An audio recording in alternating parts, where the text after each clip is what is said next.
Hey everyone, it's Freezy here back with another video, and in this video we're going to be making this International Scout into a drift car. I know this isn't really the ideal platform for that, but this is crazy drift builds that actually work, so I thought I'd give it a try. I'm just going to open up all the doors, show you everything that's on the inside of a stock one of these. So you can see the engine bay is very detailed. The Forza devs always do a good job at detailing the engine bay.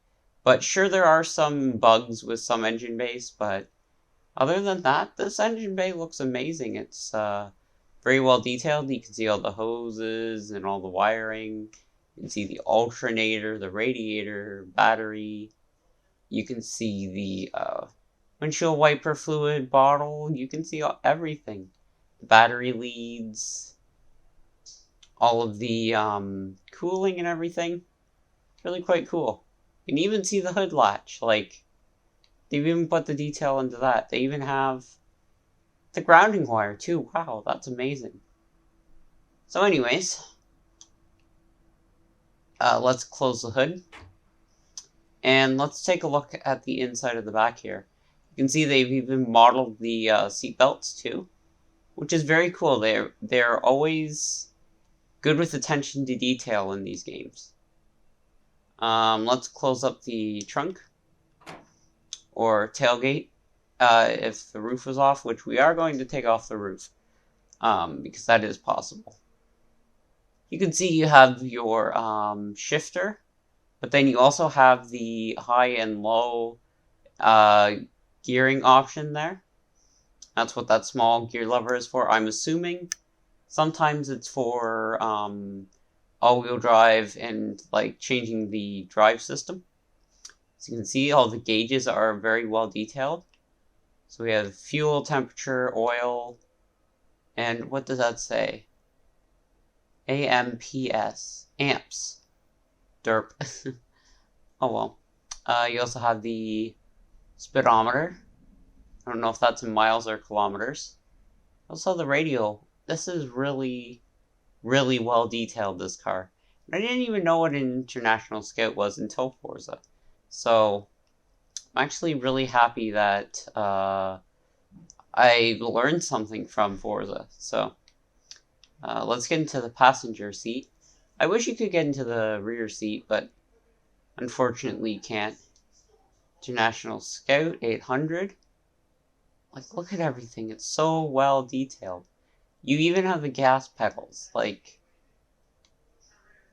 this is awesome. Like, it's an amazing vehicle. I wish I'd known about it sooner. I didn't really pay attention to it in the last few games, but this is a very versatile vehicle. I've built a drag car out of it. I've built a race car out of it. Also built an off-road version, which makes sense because it's an International Scout. But anyways, let's turn this thing on and listen to what it sounds like. I'll be quiet, and here we go.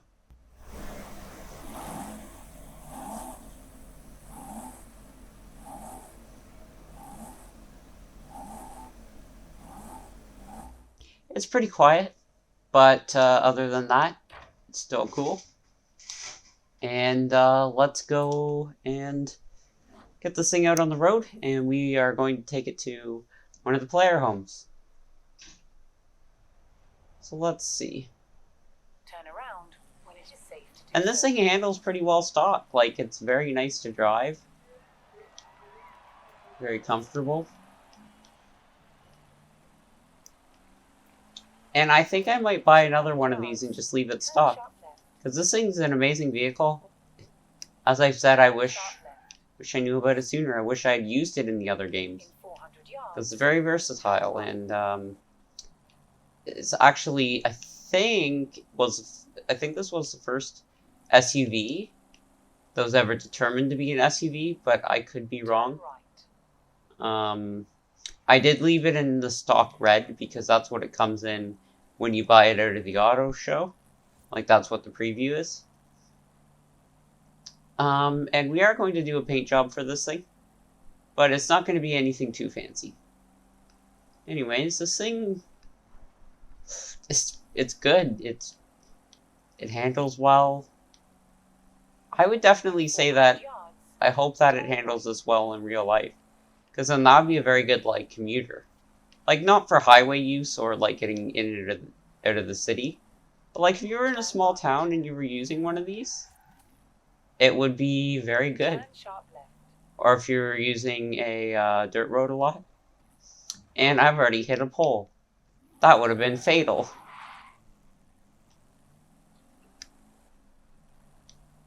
In 400 yards, turn left. This thing's good for cruising though. Very nice. I don't know. There's not much else I can say about it. All that I can say is it's a really nice vehicle. Turn left. Handles nice.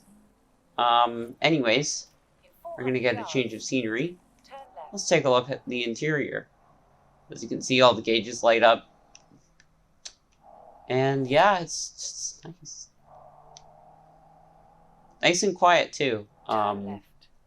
The funny thing is that see that middle vent there? I'm sure if you really wanted to on a real International Scout, is you could take that out and then just put in a infotainment system, and then that would actually work perfectly. That's just my idea. I wonder what a new International Scout would look like, because I know that International still makes vehicles, but they're more of like big rigs and stuff. But it'd be interesting to see what International would do if they made a new version. Like, would it be similar to the Bronco where it's meant for off-road? Or would they make it more of like a regular SUV that's like meant for like city use or something like that? Sort of like what they did with the what was it? The Blazer. The Chevy Blazer, they made it more into an SUV. Than more of an off-road vehicle, sort of like the Ford Bronco. The Ford, like, I'm not talking about the Ford Bronco Sport, or the Sport Bronco, or whatever it's called.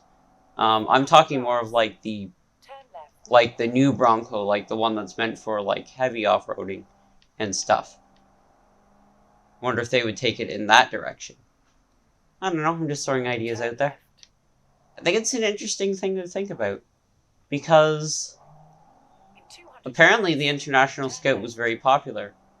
I do live in Canada, so I don't know if maybe it wasn't as popular in Canada, or it was and I didn't really notice. Well, I wasn't around back then, so how would I notice? But I don't know. It's pretty interesting to think about, because vehicle sales are a bit different in Canada. Like, not that much different, like not crazy different, but like there's different popularities in different countries, right? So sure, maybe the International Scout was popular in the US, but maybe not as much in Canada. But that's just a hypothesis. Maybe a lot of people know about the International Scout in Canada, but other than that, we have arrived to this home, to our player home, and let's upgrade this thing. Okay, so we'll start off with upgrades. Let's do the engine first. So we're going to put the twin turbo V8 in it. We're going to give it rear wheel drive, because I did promise that I am going to make rear wheel drive drift cars. We are going to take off the front bumper. Going to take off the rear bumper. We are going to take off the roof. And then what we are going to do is we're going to add some better brakes, because this does have a lot of horsepower now. We give it rally suspension. We can still make the wheels have more steering angle. We'll give it anti-roll bars. I think we should give it a roll cage, because I think that looks really, really cool when you have the roll cage on there without the roof on. We're going to do some weight saving. And now we are going to put in a 6-speed.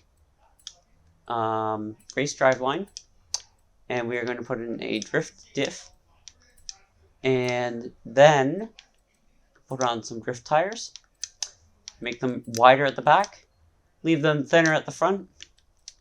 You're going to put some new wheels on it. I think those look pretty suiting for this style of vehicle, and we are going to make the wheels bigger. I know it looks kind of silly that way, but that's what we're going to go with. So we've installed new brakes, new suspension, so we can tune the ride height and everything. We put in a drift diff, 6-speed transmission, so we can have more tuning capabilities when it comes to like the speed and everything. Put some drift tires on it, make it a bit more easier to drift. Put some new rims, and also made the rims bigger and the tire width bigger at the back. We took off the roof bumpers, and put in a roll cage so it's a bit lighter. So let's see. Yeah, we've taken off lots of weight now. It has 1700 horsepower. And let's install this. And now what we are going to do is we are going to tune it. So, gearing. Whoa, what's going on with the gearing? That is quite odd. Okay then. Tires, we are going to increase the rear tire pressure. Alignment, we are going to do the angle as high. And let's do the rear as 1.5. Front, we can do as 3. The toe, we can do as 1. Springs, so we are going to need to lower it all the way. And we are going to stiffen up the springs, so we are going to go for 400 for the front. And we are going to go for 450 for the rear. I think that'll be good. Dampening. Now, I need to figure out how to do this. So, I'm going to make it a bit stiffer. So, like 12. I'll make this 13. We're only going to increase this a little bit. And this is still pretty experimental for me. I'm not too sure about dampening. But that looks fine. Brakes. We are going to do 80. And differential. We only need to turn down the deceleration to 0. And I'll just go through everything again. If you want to pause the video to see my tuning setup, you can. If you want to try stuff on your own, you can too. This is just like a baseline that I'm showing you.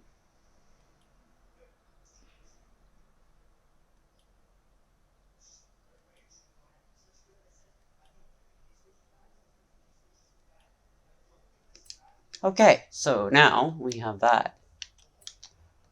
We are now going to do design and paints. We are going to paint the car. Let's go for something simple.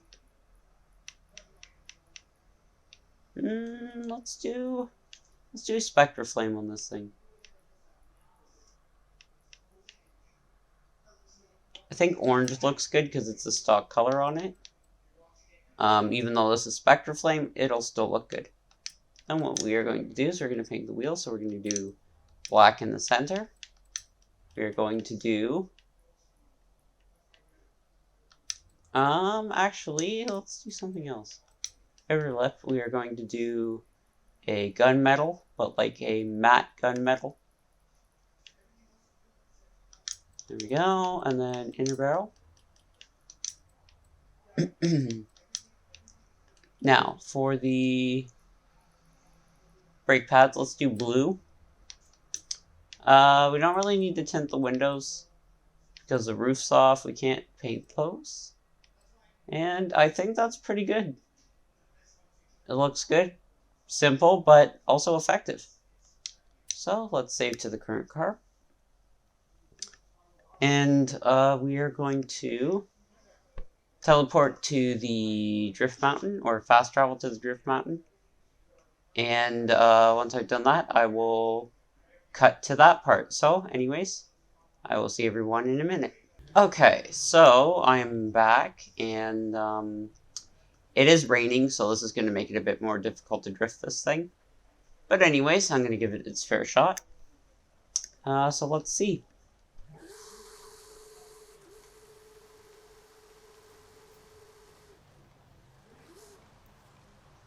Oof. I gave it a little bit too much beans. So, problem with this is that it doesn't have the drift suspension. So, it is a bit more difficult to drift, as you can see. And it has 1700 horsepower. So I really have to be careful here. So, okay, I just need to get the hang of it.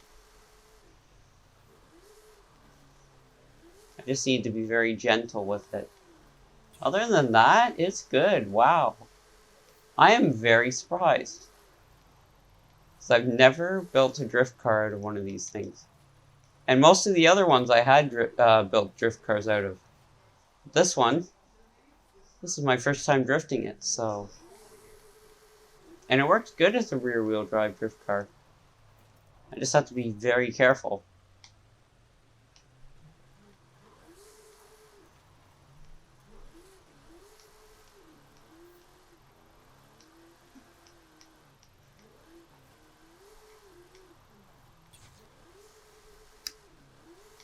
But other than that, this thing's good though.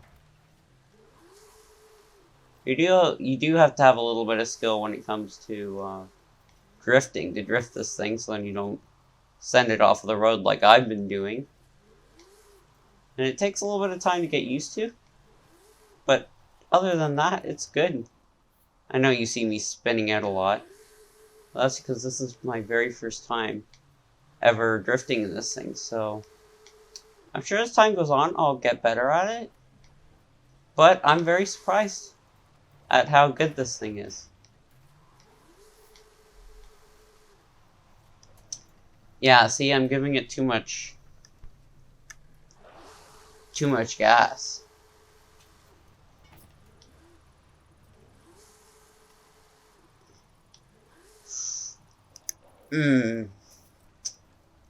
Okay.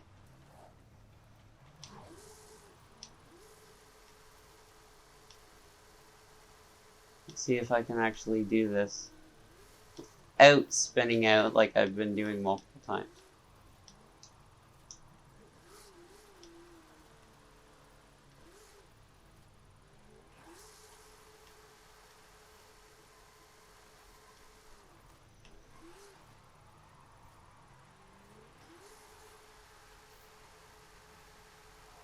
Okay.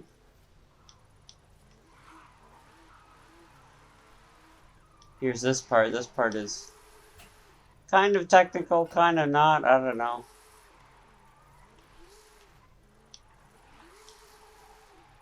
See,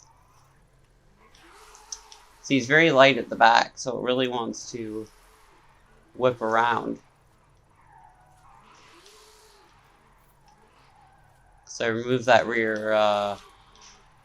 rear portion. Yeah, there we go. I spun it again.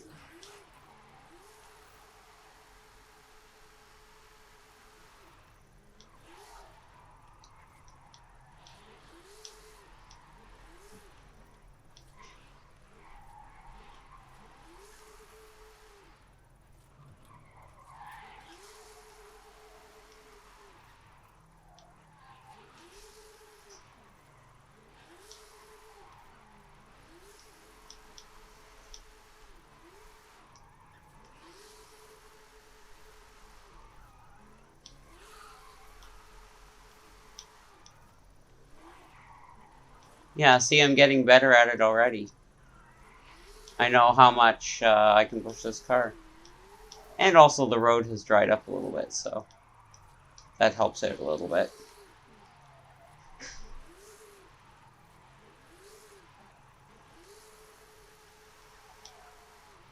Ooh, too much. Oh, there we go. Off of the side of the mountain we go. We were so close to the end, too. Oh, that must have hurt. Anyways, this has been episode number 7 of the Crazy Drift Build series. And I'll see everyone in the next video. So, bye everyone. See you in the next one.